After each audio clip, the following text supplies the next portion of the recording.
Welcome to the Finance and Accounting module of the Youwin Connect program.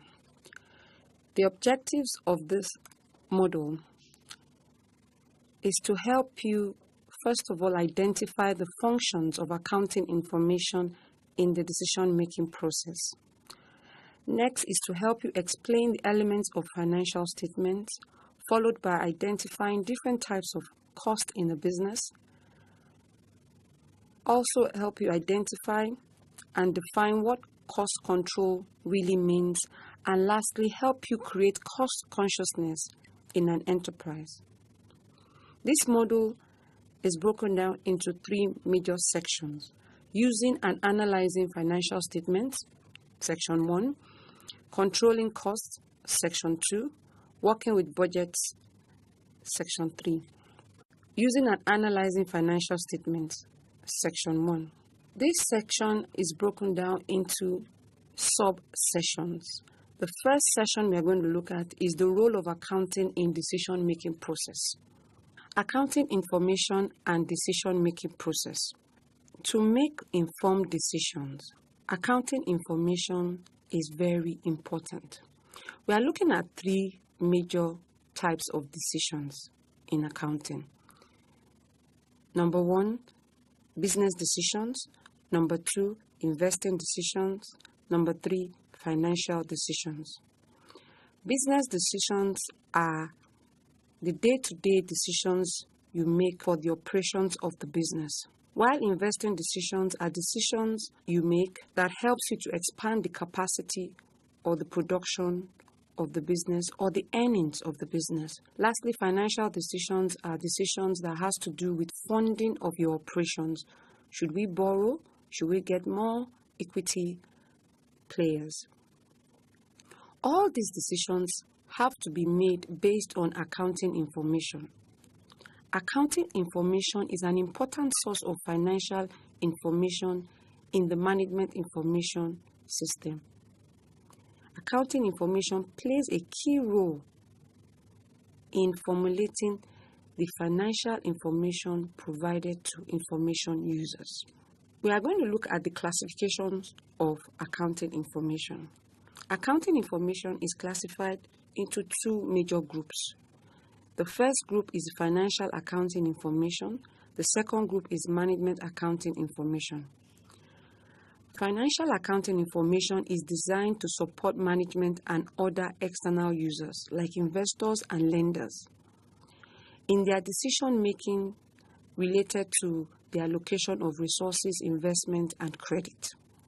While management accounting information is designed to support management in their business operations, managers use this information to identify targets, devise plans, manage daily business operations. The primary difference between financial accounting information and management accounting information is that management accounting information is customized and designed by management to suit their daily needs to make business decisions, while financial accounting information is required by law and has standards on how they are to be prepared.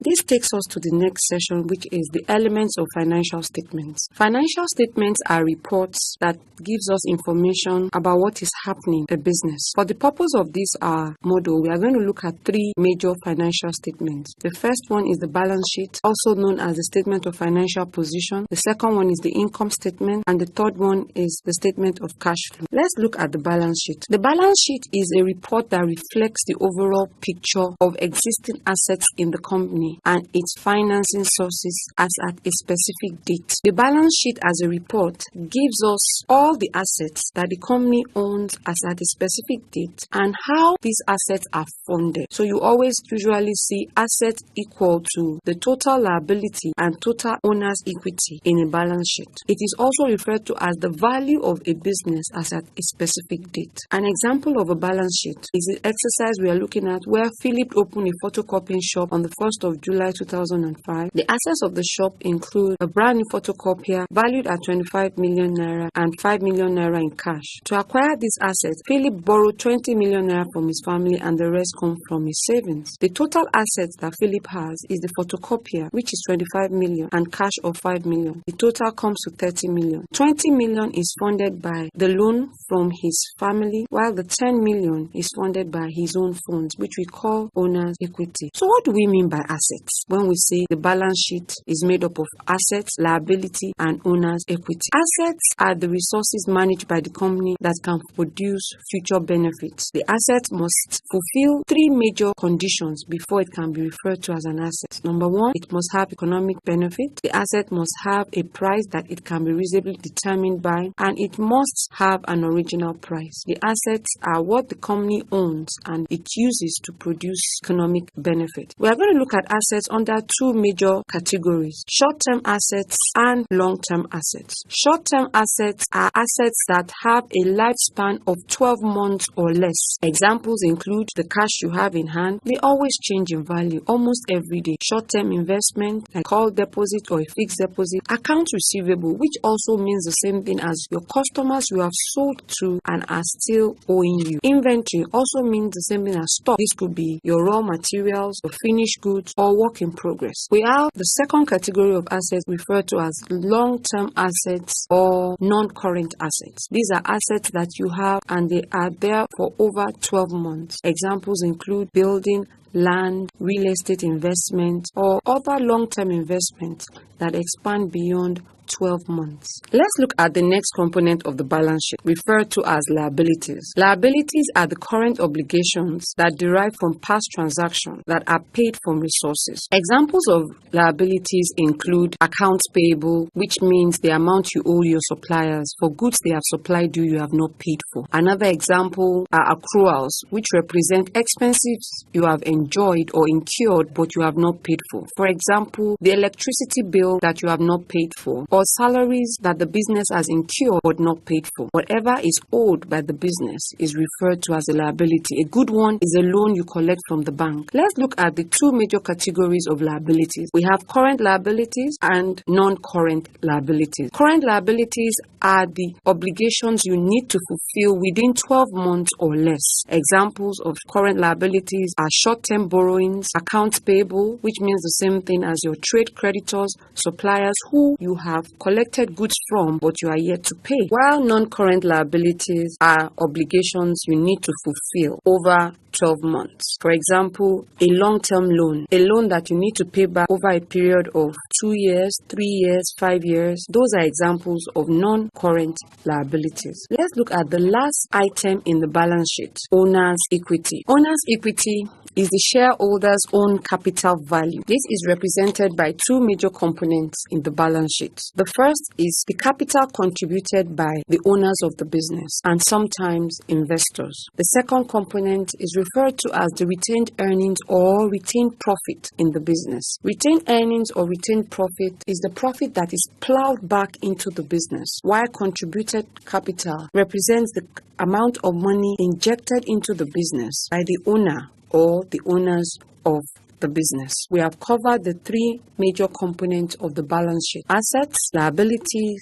and owner's equity. This takes us to the next financial statement, which is the income statement. The income statement shows three major components: revenue, expenses, and the net loss or profit of the company during a specific period of time. The income statement is a report that tells you the performance of a business over a period of time. A period could be a month, could be a quarter, it could be half year or 1 year. It covers a period. Let's look at the three components of the income statement. The first component I mentioned earlier was revenue. Revenue is the income received or to be received from the sale of goods or services. Revenue in the income statement is not cash. Once an item has been sold, whether for cash or for credit, it is recognized in the income statement as revenue. In a situation where your business renders services, once services or service has been rendered, it is recognized in the income statement for that period as revenue. This is what we refer to as the accrual principle. Looking further at revenue. Revenue can come from not only the sales of your product or services, but can also be generated from financial activities. Let's take a look at the next component of the income statement, referred to as expenses. Expenses are the total of cost of goods sold, selling expenses, and general and administrative expenses. Please note, expenses do not include your VAT. They are primarily the cost incurred by the business to generate the revenue that is recognized within the same period. Let's take a look at examples of expenses.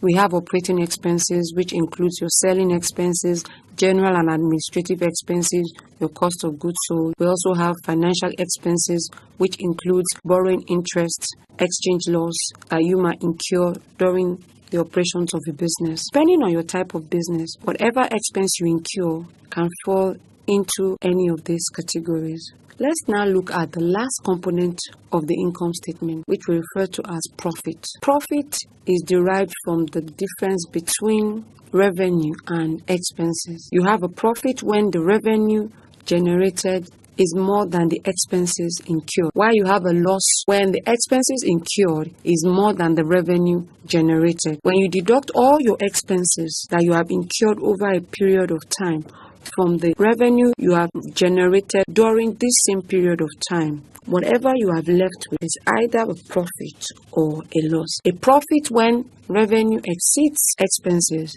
a loss when expenses exceed revenue. We have looked at the three major components of the income statement: the revenue, the expenses, and the profit. This leads us to the last financial statement we are going to discuss, which is called the cash flow statement. The cash flow statement is a report that tells you about the movement of cash in and out of a business over a certain period of time. The net cash flow position as at a specific date is the difference between the total cash that came in over a period less the total cash that went out. So the total cash that comes in is referred to as cash inflow, while the total cash that was spent is referred to as cash outflow. The cash flow statement recognizes the flow of cash under three major categories. The first category is referred to as cash flows from operating activities. This represents cash that comes in from revenue, less cash that goes out from expenses. The second category is cash flow from investing activities. This represents cash that comes in from sales of an old machine, an old car, and cash that was spent on purchase of fixed assets like a machine or investment.